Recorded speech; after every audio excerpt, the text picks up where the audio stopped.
항상 기뻐하라. 쉬지 말고 기도하라. 범사에 감사하라.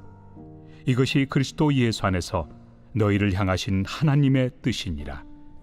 내 아버지의 뜻은 아들을 보고 믿는 자마다 영생을 얻는 이것이니 마지막 날에 내가 이를 다시 살리리라.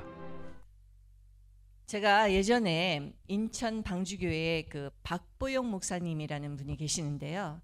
그분이 예화를 이렇게 인용하시면서 자신의 체험담을 말씀하시는 것을 들은 기억이 있습니다. 무슨 이야기라면요. 목사님은 집회 인도를 위해서 지도라는 섬에 갔다고 합니다. 지도라는 섬은 우리나라 남단에 통영시와 거제시 앞바다에 있는 아주 작은 섬인데요. 그곳에 두 자매 할머니가 살고 있었다고 합니다. 물론 다른 분들도 살고 계셨겠죠. 사실 이분들이 어릴 때 6.25 전쟁이 발발했는데요. 마침 부모님은 마을에 안 계셨고 갑자기 북한군이 이 마을에 들어오게 되니까 너무 당황한 거예요. 그런데 이 마을에 들어온 그 북한군이 사람들한테 총을 겨누면서, 이건 실제 있었던 일입니다. 이 마을은 모두가 예수를 믿는다고 하는데 오늘 너희를 다 죽여버리겠다고 했다는 거예요. 예수를 믿는 놈들은 왼쪽, 예수를 믿지 않는 놈들은 오른쪽에 서라고 말했습니다. 분명히. 그러자 거기 섰던 장로님, 권사님, 집사님들이 머뭇거리면서 오른쪽으로 갔다고 해요. 오른쪽이 어느 쪽입니까? 예수를 믿지 않는 놈 쪽입니다. 이때 두 자매는 생각했죠. 우리가 예수를 믿는 거는 사실인데 만약 안 믿는 쪽으로 간다면 엄마가 돌아오시면 엄청 우리한테 화를 내실 거야. 소녀들이니까 그렇게 생각을 한 거예요. 그리고 이 두 자매 단 둘이만 예수를 믿는 쪽, 왼쪽으로 갔다고 합니다. 그런데 북한군 대장이 갑자기 이 악질들 하면서 소리를 버럭 지르더니 소녀들을 보면서 빨리 도망가라고 그랬다는 거예요. 이 두 자매는 어리둥절했지만 너무나 무서워가지고 집에도 가지 않고 막 달려서 나무로 온 곳이 바로 이 지도라는 곳이에요. 그러나 그 할머니들은 생존은 했지만 왜 그 북한군이 그렇게 자신들을 풀어줬는지 지금도 이해를 못한다는 거예요. 그때 박보영 목사님은 언뜻 들었던 생각이, 혹시 마주 보니까 오른쪽이 반대쪽이잖아요. 마주 보면. 그러니까 오른쪽하고 왼쪽이 바뀐 것이 아닐까? 아니면 모두 예수 믿는다는 것을 다 알고 왔는데 거짓말하는 그 어른들에게 화난 이 북한군이 일부러 그랬던 것은 아닐까? 뭐 이런저런 생각이 들었다고 합니다. 어쨌든 이 사건은 여전히 미스테리지만 이 자매 할머니들에게는 하나님의 역사라고 밖에는 설명할 수 없는 그런 놀라운 간증이 되었죠. 여러분, 우리는 살다 보면 뭐 이런 정도는 아니지만 하나님 뜻을 알고 싶은데 헷갈릴 때가 있습니다. 인생을 돌아보면 그때는 정말 탁월한 선택이었다고 생각했는데 살다 보니까 정반대인 거예요. 또 내 생각에는 너무나 상식적이고 당연한 결정이었는데 후폭풍을 맞을 때도 있죠.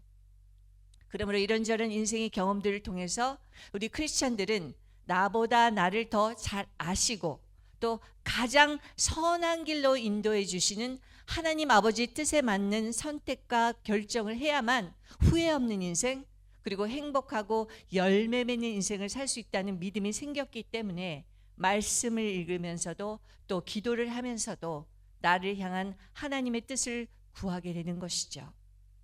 그런데 여러분, 성경에서는 어떠한 상황에서도 이것은 너무나도 분명한 하나님의 뜻이야 라고 일러주는 구절이 있는데요. 여러분 궁금하시죠? 함께 읽어볼까요? 데살로니가전서 5장 16절에서 18절 말씀입니다. 시작. 쉬지 말고 기도하라. 범사에 감사하라. 이것이 그리스도 예수 안에서 너희를 향하신 하나님의 뜻이니라. 너무나 잘 아시는 말씀이잖아요.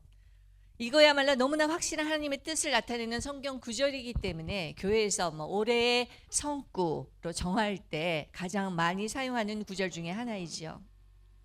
자, 그렇다면 하나님의 뜻이 항상 기뻐하고 쉬지 말고 기도하고 범사에 감사하는 것인데 우리는 이것을 다 알고 있잖아요. 그런데 어떻게 하면 이런 삶을 살 수 있을까요? 여러분 이런 삶을 살고 계십니까? 아니에요.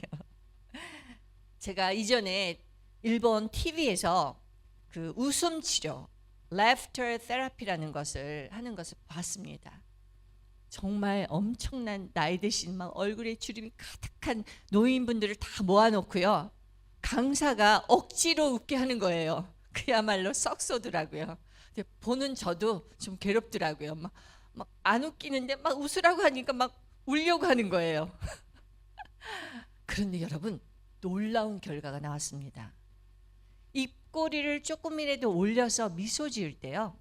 뇌에서는 그것을 웃는다고 인지한다는 거예요. 나는 하나도 안 웃기는데 입꼬리만 억지로 올리는 거예요. 근데 그럴 때 엔돌핀이 나온다는 겁니다. 여러분 엔돌핀이 나오면 건강해지는 거 아시잖아요. 또 유튜브에서 어느 성형외과 원장님이 나와서요. 나이가 들면 입이요 다 이렇게 된다는 거예요. 포물선을 그리면서. 그렇게 하면 확 늙어 보이는데 젊어지는 비결을 알려주면서요. 이 입꼬리를 올리는 훈련을 계속하면 표정도 밝아지고 훨씬 젊어 보인다는 것이에요.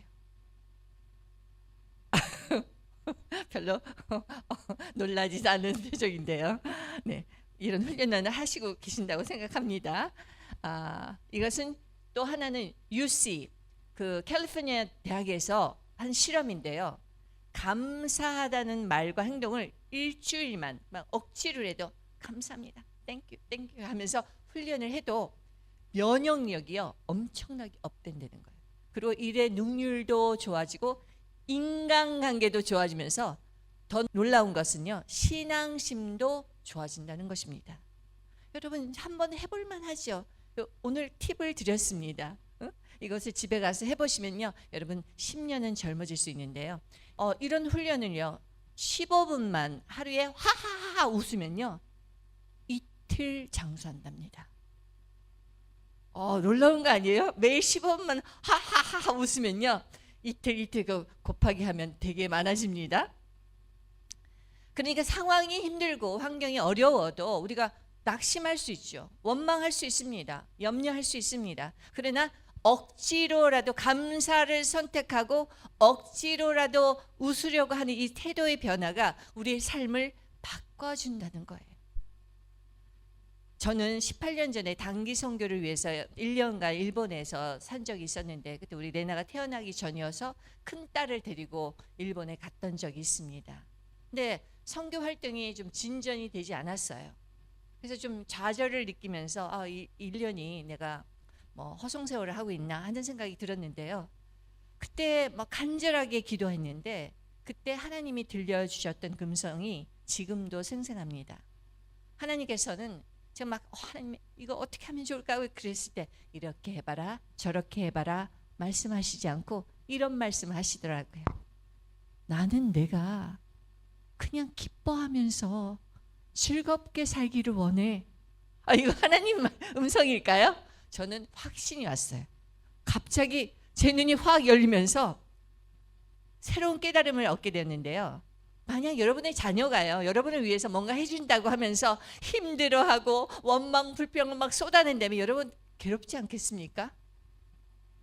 하나님은 내가 하나님의 일을 한다고 하면서 힘들어하는 것보다 매일의 삶 속에서 항상 기뻐하고 감사하고 기도로 하나님과 소통하는 것을 더 기뻐하시는구나 라는 깨달음을 얻게 된 것이죠. 많은 분들이 삶 속에서 힘들어하고 좌절하는 이유는 사실 그분의 인생이 그렇게 어려워서가 아니라 그분들의 믿음에 문제가 있기 때문입니다. 요즘 레나와 함께 창세기를 가지고 큐티를 매일 밤 하고 있는데요. 며칠 전 읽었던 그 구절은 어디였냐면 창세기 39장이었습니다. 보디발이 아내가 이름은 안 나오죠. 보디발의 아내가 요셉을 유혹하는 장면이에요. 막장 드라마입니다. 근데 이 요셉이 보디발의 아내의 유혹을 뿌리치자 이게 처음 오신 분이 계셔서 초신자를 제가 설명을 드리면, 보디발이라는 사람은 요셉의 상사였어요. 네, 그 아내가 막 유혹을 하는 거예요. 막 함께 침실에 들어가자 막 이러니까 요셉이 그걸 뿌리칩니다. 근데 이 유혹을 뿌리친 대가가 뭐였냐면은 감옥이었어요. 여러분, 요셉이 어떤 삶을 살았습니까? 집에서 금이야 오기야 아버지의 모든 사랑을 독차지하며 손에 물도 묻히지 않고 살았는데, 그 모습을 질투한 형제들의 음모로 죽을 뻔하잖아요. 그리고 형의 유다의 만류로 이국 만리 이집트의 노예로 팔려가는데요. 겨우 이 보디발 집에서 가정 집사로 인정받아서 이제 좀 잘 살아보려고 하니까 또 복병이 생긴 거예요. 이번엔 보디발의 아내가 유혹을 한 것이죠. 보디발의 아내는 자신을 거절한 보복으로 요셉에게 누명을 씌웁니다. 그래서 결국 요셉은 감옥에 가게 됩니다. 보통 사람이라면요, 형제들이 배반해서 죽이려고 그러고 팔아먹고 인신매매했잖아요. 그리고 여기 가서 좀 잘 살아보려고 하는데 또 유혹을 뿌리치고 정직하게 살아보려고 하는데 또 감옥까지 가는 거예요. 그러면 보통 사람이라면요, 이 정도 되면 트라우마, 심각한 우울증, 그리고 비관해서 극단적인 선택을 할 수도 있는 상황입니다. 그런데요, 요셉은 달랐어요. 그의 믿음이 달랐습니다. 자신의 환경과 처지를 보면 한없이 낙심할 수밖에 없지만 묵묵히 그 상황을 견뎌내는데요. 요셉은 하나님이 자신과 함께 계심을 알았습니다. 이방신을 믿는 이집트 사람들조차도 요셉이 하나님과 함께 계심을 알았더라고 성경에 기록되어 있는데요. 어떻게 그들은 요셉이 하나님과 함께 계심을 알았을까요? 요셉은 보는 사람이 없어도 누가 보는 것처럼 성실하게 일을 했습니다. 요셉은 힘들 때마다 기도했겠죠. 그러니 하나님께서 그런 요셉에게 지혜를 주십니다. 우리가 기도를 하면 하나님께서 지혜를 주시잖아요. 그래서 그가 하는 일마다 잘 되는 거예요. 여러분, 그런 직원, 아니 그런 노예가 들어오면 얼마나 대박 나는지 여러분 아십니까? 그런데 이런 아이러니한 것은 요셉은 하나님과 함께 계심에도 불구하고 여전히 노예였고 이제는 강간범으로 감옥까지 가게 되는 신세가 되었다는 것입니다. 이런 기막힌 운명 속에서 요셉은 어떻게 이 모든 것을 극복할 수 있었을까요? 아마 감옥에 끌려갔을 때는 좌절과 낙심이 요셉에게 손짓을 했을 거예요. 너의 인생은 여기까지야. 이제 모든 거 포기해. 그러나 요셉은 그런 순간에도 하나님의 일찍이 자신에게 주었던 그 놀라운 꿈들을 떠올리면서 억지로라도 입꼬리를 올려 썩소를 지으면서 애쓰지 않았을까요? 요셉이라고 뭐 대단한 사람일까? 억지로 하는 거야. 억지로. 그래. 또 억울하고 기막힌 일들로 인해 자신의 인생은 엉망이 되어버렸지만 그래도 하나님은 살아계셔서 그 죽을 고비마다 자신에게 베풀어 주신 그 놀라운 일들을 떠올리면서 억지로라도 감사를 선포하고 기도하지 않았을까요? 이렇게 요셉은 자신이 처한 상황과 환경에 짓눌리지 않는 방법을 기쁨과 감사 그리고 기도를 통해 터득해 나갔다고 저는 생각이 듭니다. 자신을 이기고 환경을 극복한 요셉은 마침내 노예 신분에서 이집트의 국무총리까지 올라가게 되는데요. 당시 패권 국가였던 이집트뿐만 아니라 이스라엘 민족을 기근에서 구원하는 위대한 지도자가 되는 것이죠. 여러분, 인생을 살다 보면 우리는 여러 가지 일들을 겪게 됩니다. 정말 내 인생 끝이구나 하는 순간에도 여러분, 하나님만 만나면 전화위복됩니다. 그리고 하나님이 여러분 곁에 계시다는 믿음만 있으면요, 여러분도 언젠가 하나님의 때에 요셉같이 귀하게 쓰임받을 수 있습니다. 가정사역을 하시는 환경의 사모님이라는 분이 계시는데요. 이분 집에 제가 한 10여 년 전에 아틀란타에 집이 있는데요. 그 집에 제가 놀러 간 기억이 있는데요. 그때 이분이 차를 탈 때나 무슨 일을 할 때 항상 Thank you Jesus 그러는 거예요. 저는 좀 오버하시는구나 그런 느낌을 솔직히 받았습니다. 그런데 이 황 사모님이 저한테 자기가 왜 이렇게 감사를 입에 달고 사는 이유, 그 간증을 해주시더라고요. 그래서 전 너무 놀랐어요. 황경희 사모님은 남편과 함께 그 조지아 아틀란타에서 목회를 하셨습니다. 90년대에 여러분 들어보신 적 있을 수 있는데요. 아프리카에서 그 우물 프로젝트라는 게 있었어요. 그래가지고 아프리카에서 사업단들이 와가지고 우물을 파주는데 투자를 하면 엄청난 이익이 난다, 뭐 이런 거를 홍보했던 것 같아요.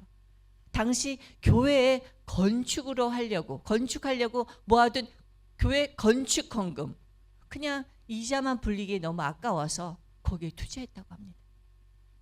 그리고 사재까지 털어서 투자를 했다고 해요. 근데 사기를 당한 것입니다. 이 남편 목사님은 아버님도 정신과 의사고 굉장히 좀 곱게 자라셨어요. 이 어려운 일을 당하니까요 견디지를 못하는 거예요. 그 집을 나가버렸어요. 집에는 이 사모님과 어린 아이들 3명이 있었어요. 그냥 한 5살 초등학생, 이제 곧 이제 중학생이 되는 아들. 그러니까 이 사모님은 생계를 위해서 뭔가를 해야 되는 거예요. 집에서 쫓겨나지 않으려면 뭔가를 해야 되는 거예요. 그래서 엄청나게 뭐 여러 가지 일을 하셨더라고요. 근데 하루는 너무 지쳐서 이렇게는 못 살겠다 싶어서 죽음을 생각한 적도 있었다고 합니다. 그런 순간 당신의 친정 어머니에게 죽고 싶다고 하소연을 하면요, 기도의 사람이었던 그녀의 어머니는 황 사모님에게 이런 말을 했다고 합니다. 감사할 기도 제목을 1000개 정도 찾아보고 그 기도하고 나서 죽으라고. 너무나도 힘든 상황이었지만 입을 여서 감사 기도 제목을 막 생각해 보니까요, 한 10개 정도 떠올리기 시작하니까 갑자기 자기 마음이 확 바뀌더래요. 갑자기 자기 안에서 긍정의 에너지와 기쁨의 샘이 솟았고 소망의 빛이 보이기 시작했다고 합니다. 그래서 여러분, 힘드신 분들한테 제가 그런 얘기를 해요. 감사 일기를 써보라. 하루에 3가지 정도 감사할 것을 억지로라도 생각해 보라고 하면요, 그분들이 회복되는 것을 저는 너무 많이 봤어요. 이렇게 황경희 사모님은 정말 무일푼에서 3 자녀를 미국 명문대 장학생으로, 한 자녀는 하버드까지 들어갔어요. 또 신앙의 자녀를 훌륭하게 키워낸 이 황경희 사모님의 인생의 원동력은 다름 아닌 Thank you Jesus, 감사였어요.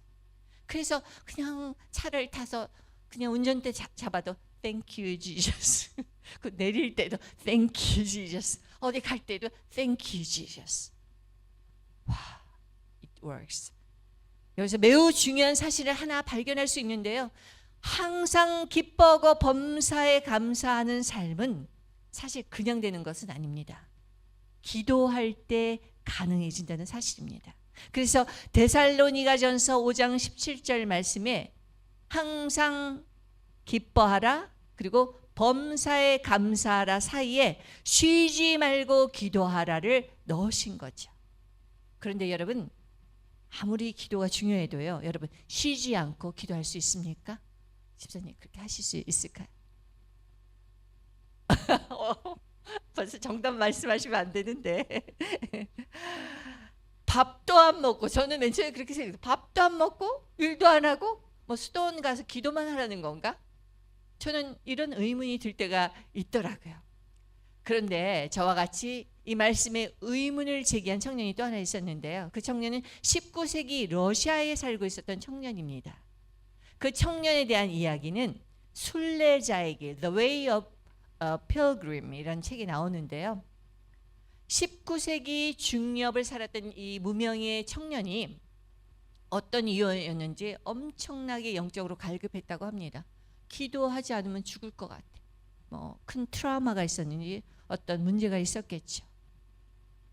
그래서 쉬지 말고 기도하라라는 데살로니가전서 5장 17절의 성경 말씀을 정말 문자적으로 실천하기 위해서, 기도 방법을 배우기 위해서 순례의 길을 떠난다는 내용이 이 책에 써 있습니다.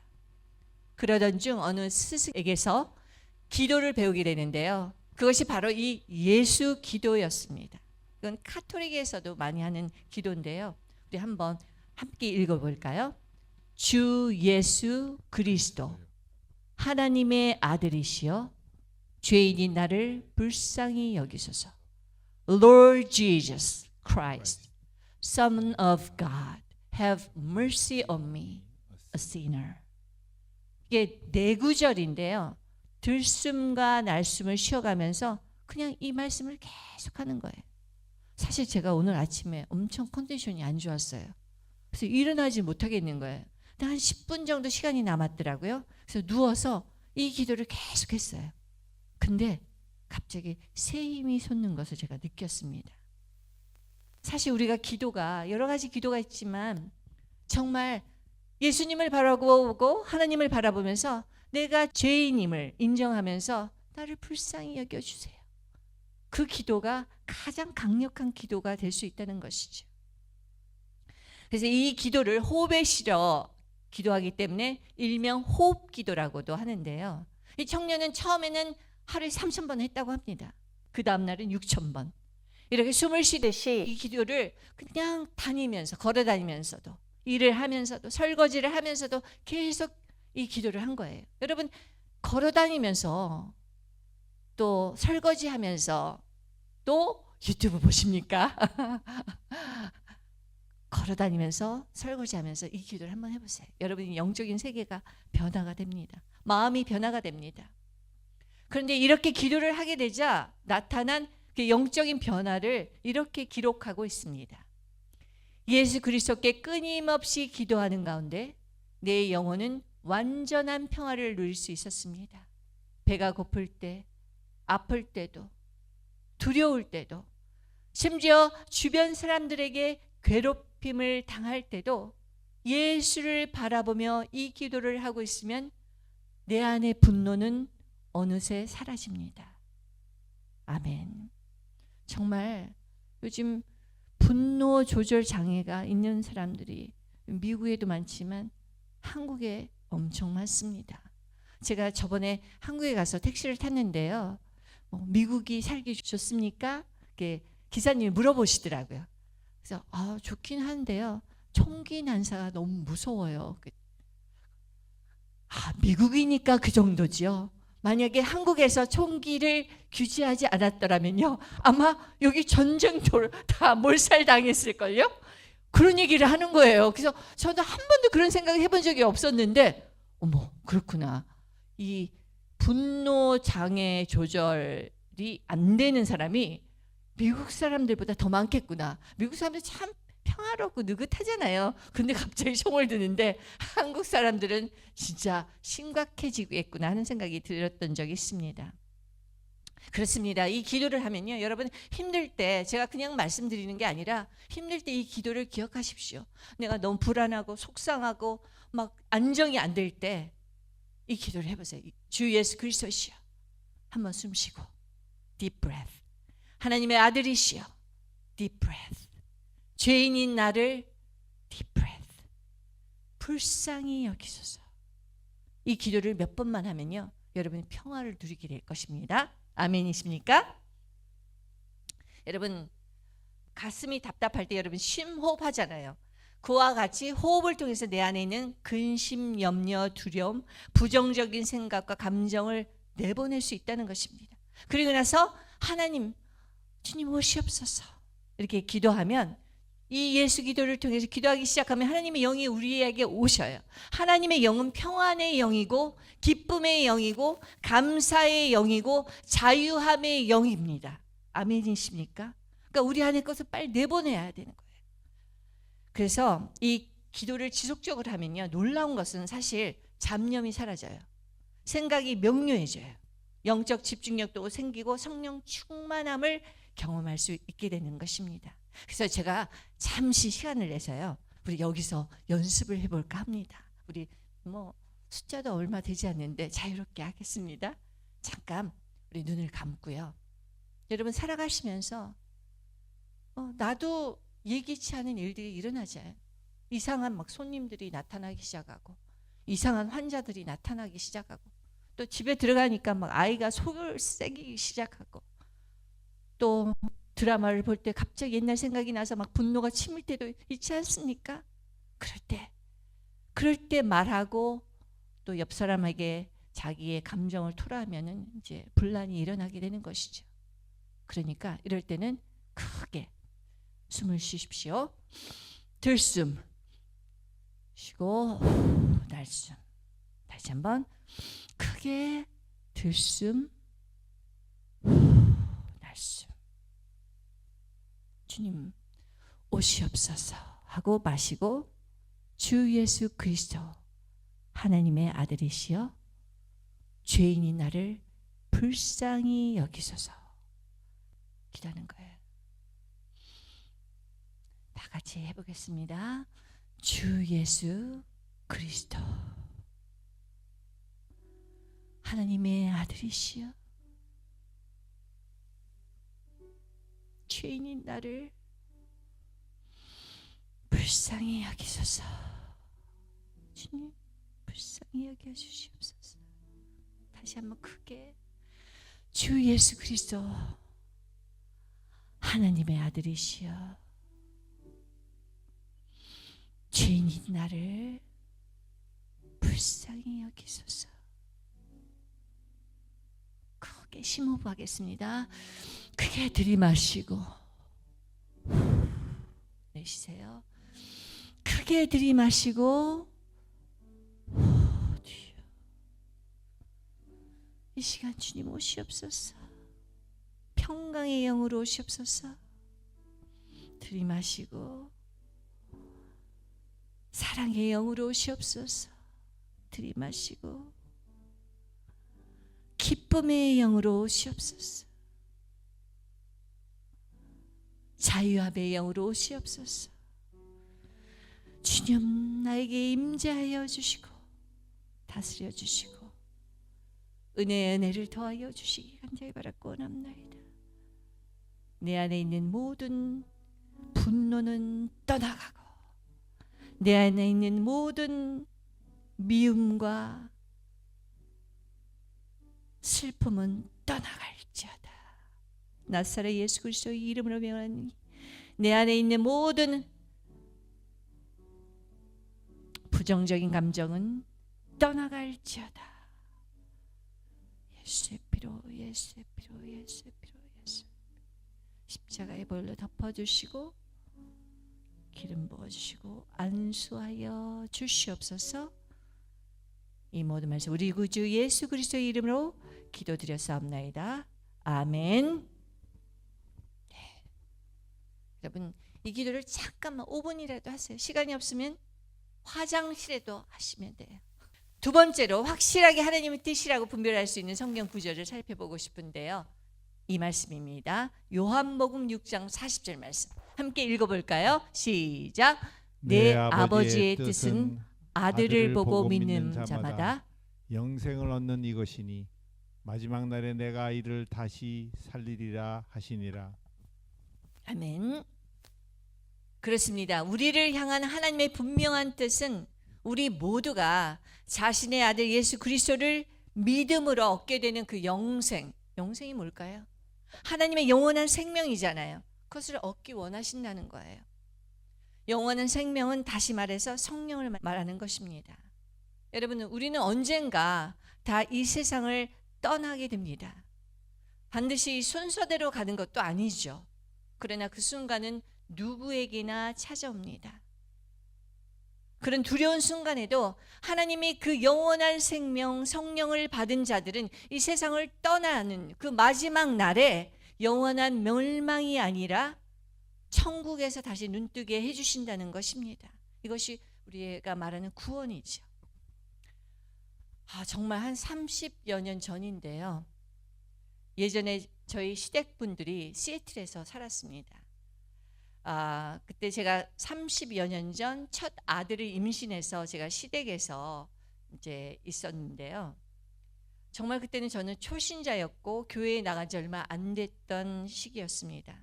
그런데 하루는 저희 시어머님이 저를 부르는 거예요. 그래서 아주 심각한 얼굴로 당신이 간밤에 꿈을 꾸었는데 그 꿈 얘기를 하면서 저를 보는 거예요. 근데 그 눈빛이 예사롭지 않았습니다. 그 꿈 얘기를 제가 말씀을 드릴 텐데요. 그 꿈은 제가 이제 입국 심사를 받기 위해서 미국에 들어오려면 입국 심사를 받잖아요.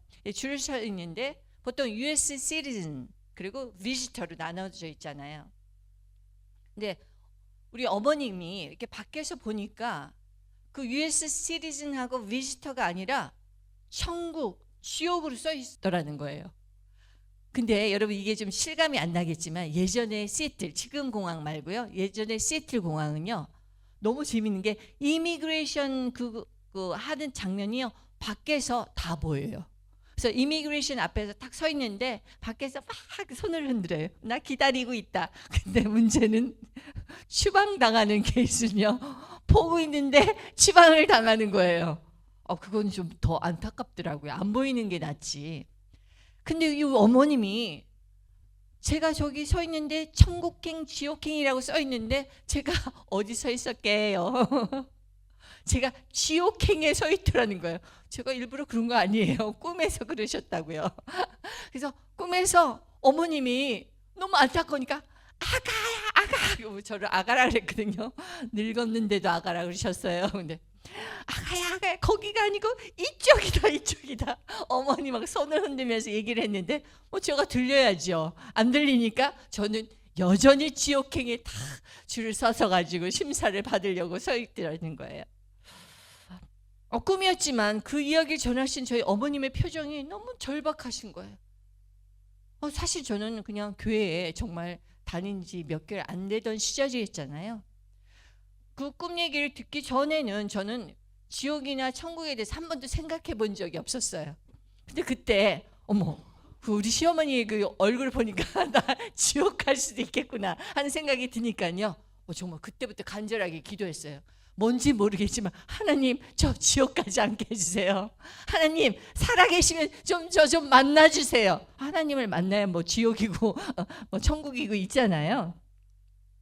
그런 마음으로 기도하고 예배를 드렸는데요.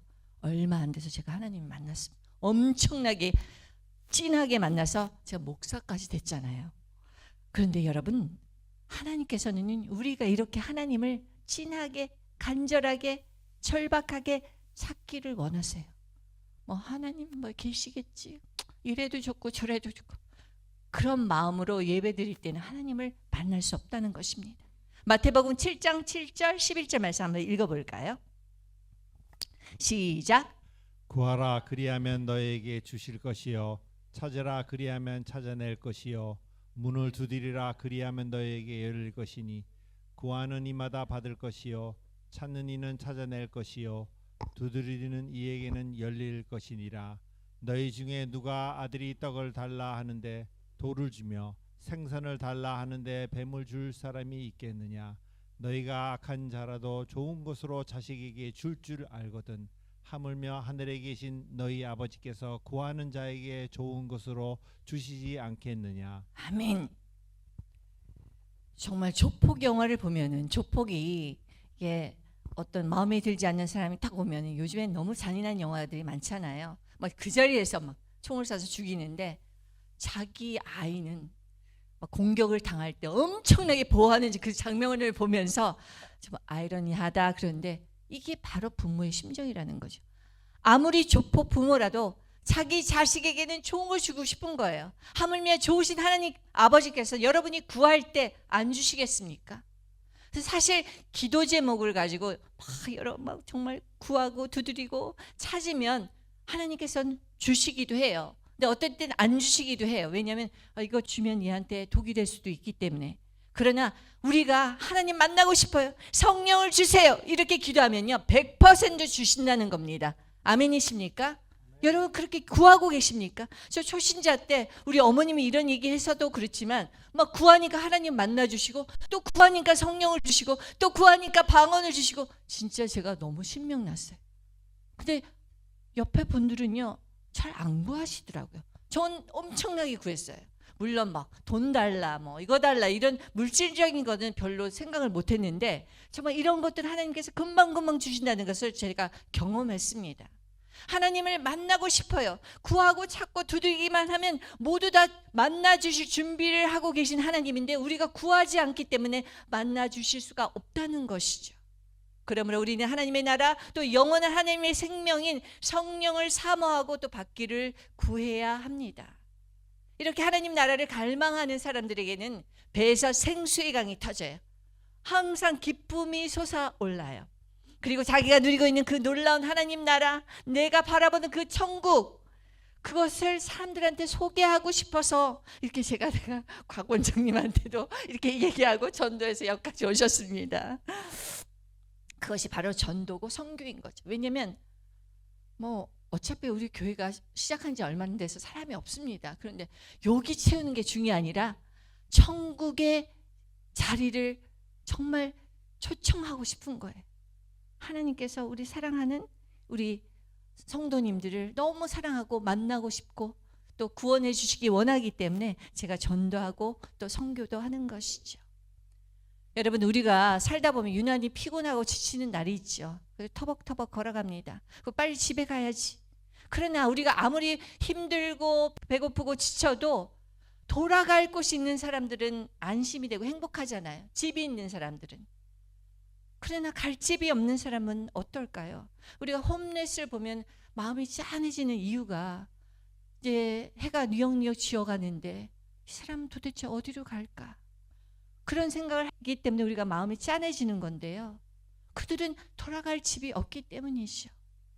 우리에게 이 세상을 이제 하직하고 언젠가 이 세상을 떠나게 될 텐데 우리가 돌아갈 집이 있다는 거, 확실히 돌아갈 집이 있다는 것을 안다는 것은 모르는 사람과 천지 차이의 인생을 산다는 것입니다. 그래서 인생이 아무리 피곤하고 힘들어도 이겨낼 수 있는 것이죠. 어떤 고난과 역경이 와도 나의 참 아버지가 그곳에 계시고 예수님이 그곳에 계시고 나를 위해 모든 것을 해주신 그 놀라우신 하나님 아버지와 예수님이 그곳에 계신다고 하면 하나님 나 왔어요 하고 막 달려갈 생각을 하면 전 너무 익사이팅하게 되는 순간이 있습니다. 여러분, 기독교 역사 속에서 이렇게 하나님을 만난 사람들 중에는 그 영생의 기쁨, 놀라운 구원의 은혜에 감격해서 자신의 기득권을 다 내려놓고 하나님께 헌신한 사람들이 많습니다. 그들이 바보라서 그럴까요? 아닙니다. 그들은 이 세상의 금은 보화, 성공과 권력과 명예보다도 더 아름답고 더 영원한 그 가치를 발견했기 때문이고 또 자신을 위한 영원한 집이 있음을 알기 때문이죠.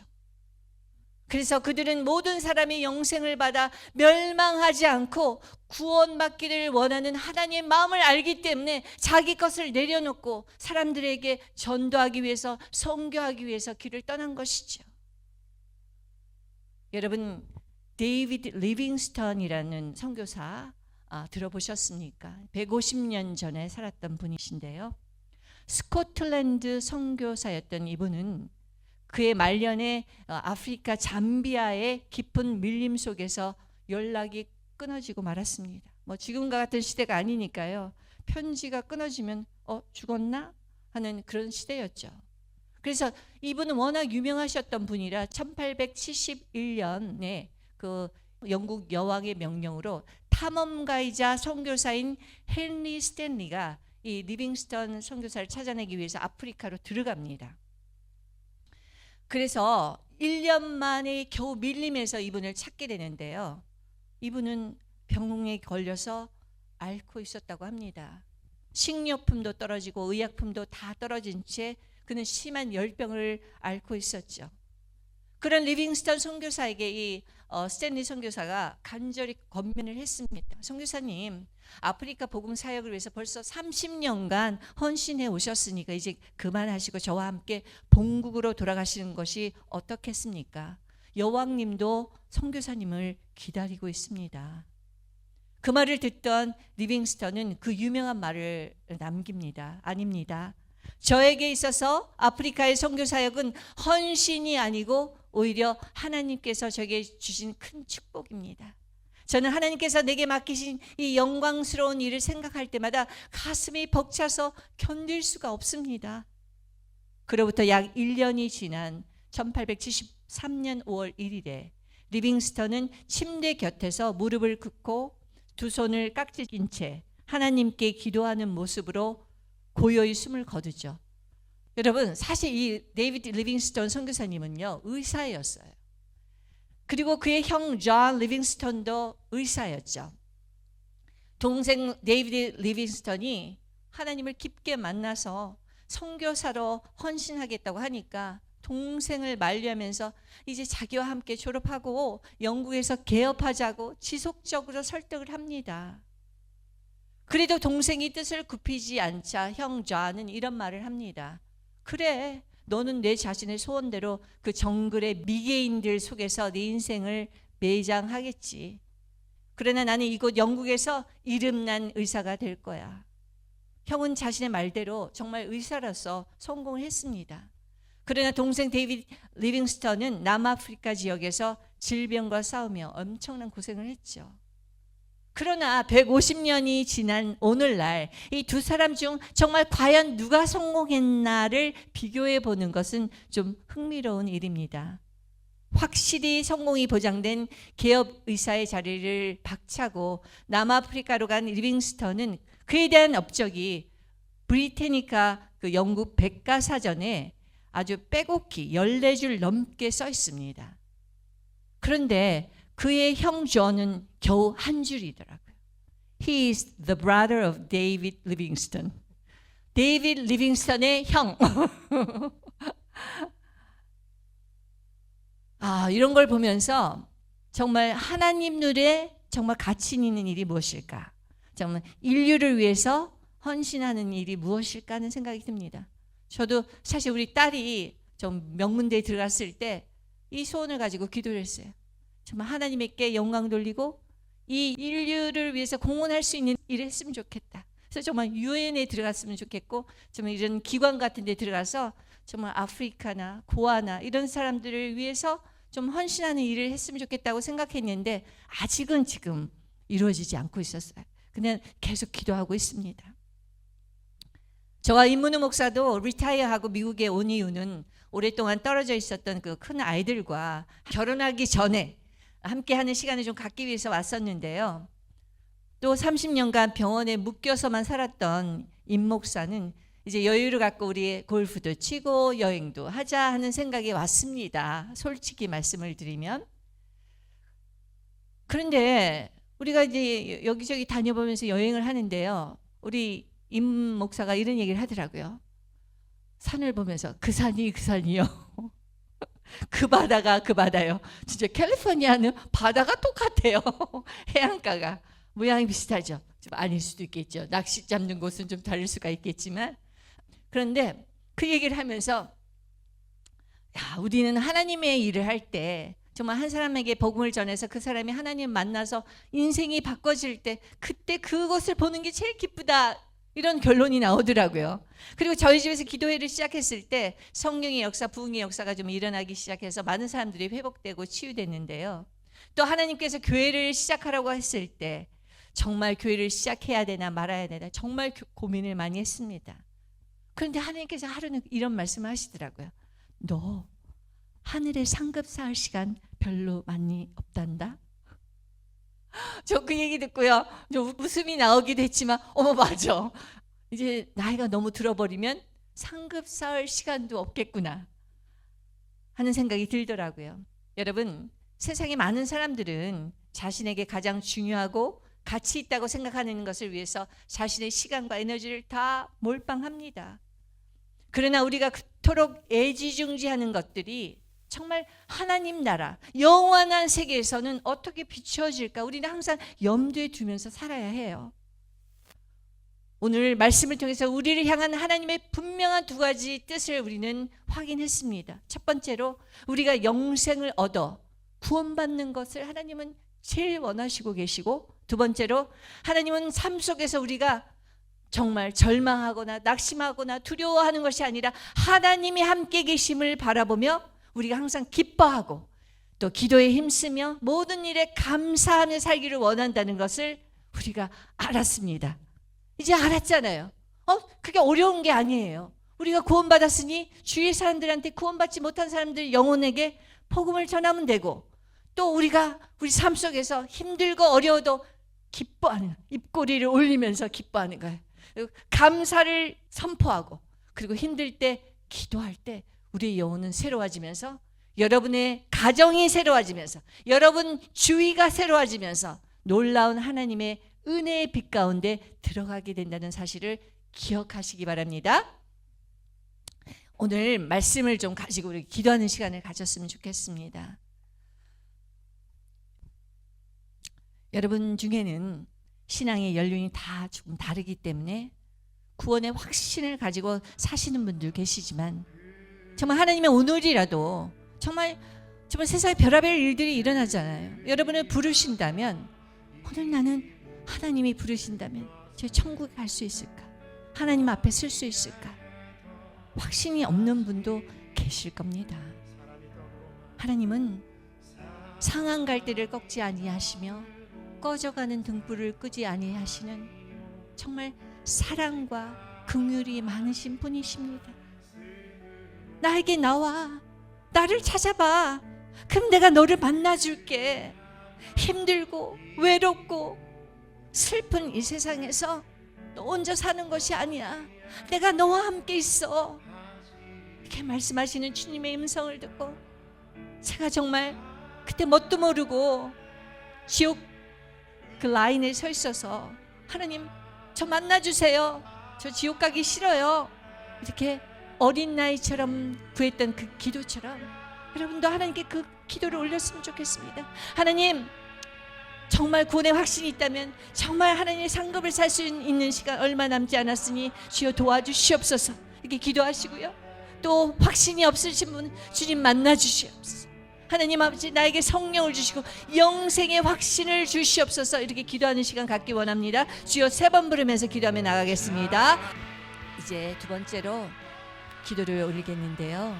여러분 삶 속에서 항상 기뻐하고 쉬지 않고 기도하며 모든 일에 감사하며 살고 계십니까? 오늘 정말 기뻐하며 감사하는 삶을 살기 위해서는 쉬지 말고 기도해야 한다고 주님은 말씀하십니다. 여러분, 힘들고 어려울 때라도 믿음을 가지고 주님 앞으로 나아가십시오. 주님은 자신을 간절히 찾는 자를 만나 주시고 당신을 사랑하는 자를 사랑하여 주신다고 약속하셨습니다. 우리는 하나님을 만날 때 기쁨의 샘이 터져 오르고 하나님이 나와 함께 계심을 믿을 때 우리는 모든 것에 감사할 수 있지 않습니까? 주님이 이 시간 주여 나를 만나 주시고 이 시간 성령을 부어주시고 기도의 영이신 성령님 오시옵소서. 하나님, 우리에게 기도의 영을 부어주셔서 기도가 쉬지 않도록 도와주시고 늘 기쁨과 감사로 하나님 승리하는 인생 살 수 있게 해달라고 주여 3번 부르면서 기도하며 나가겠습니다.